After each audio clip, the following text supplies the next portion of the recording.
Okay, so in the course of running, if your unit sort of gets stuck and doesn't want to run like this one is doing, it's sort of attempting every second or so.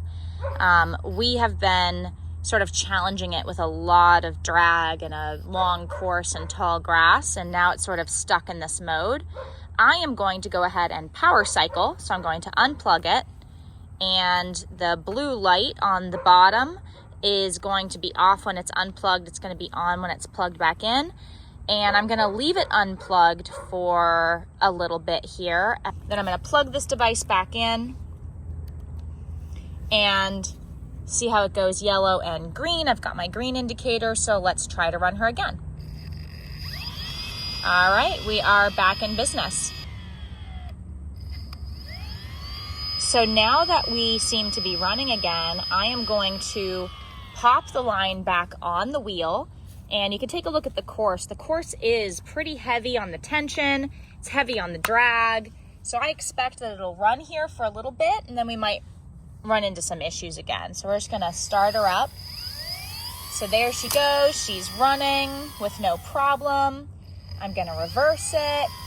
So you might see at first that, hey, this looks great, everything's running fine. But as you run, you may start to come into a problem like this. So now as I'm attempting to run, it is starting to give me trouble. You can see how it's struggling to get up to speed, and now we're back sort of in this error state where it's trying but not successfully running anymore. That's your best indicator that you need to reduce your tension, shorten your course, or potentially elevate your pulleys. So we are going to try to elevate those pulleys that are the lowest right now, and we'll be back. Okay, so we have gone ahead and elevated our pulleys. We're working through some tension and drag problems. Now remember, the motor is only capable of so much power. So if you're overpowering it with a course that's too long, or you've got too much drag through grass and heavy terrain, it's going to slowly start to fail to run the course. So we're troubleshooting here. We've elevated the pulleys that were the lowest. Now I'm gonna go ahead and power cycle in an attempt to go ahead and reset this device here.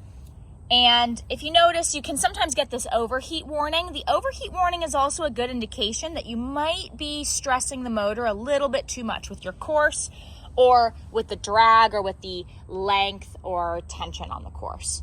All right, so now that we are back in action, we are going to try to run again. So this seems to be a lot happier now that I have elevated those pulleys.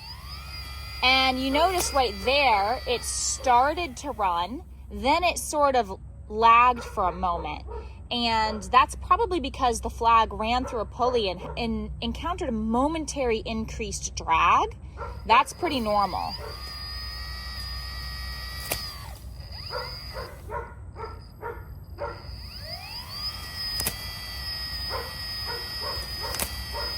Okay, so the last thing that you can do when you're trying to troubleshoot why your chase unit might not be comfortably running the size course or in the terrain that you've got is reducing the tension. So here I've got a lot of tension, and here I would have no tension, right? Because the line isn't even touching.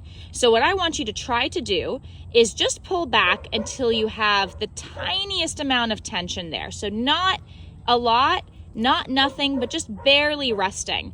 And when you start to run, you'll notice that it usually will run unless it's an extremely long course or extremely rough terrain. You want to select the least amount of tension that your unit will successfully run with. So for me, that's right about here. Now, as I try to reverse it and go back and forth, if I had too little tension, it would be slipping. If I had too much tension, it might be failing to run. So just play with your tension and see what the least amount of tension is that you need to run. Okay, so now I want to show you what it's like when you've got way too much tension, or for some reason the machine is overloaded, or maybe your dog is standing on the line. Now I'm standing on the line here, and I'm going to attempt to run it. What you'll notice is that the machine is going to attempt to run every second or so, but it's just not going to be able to.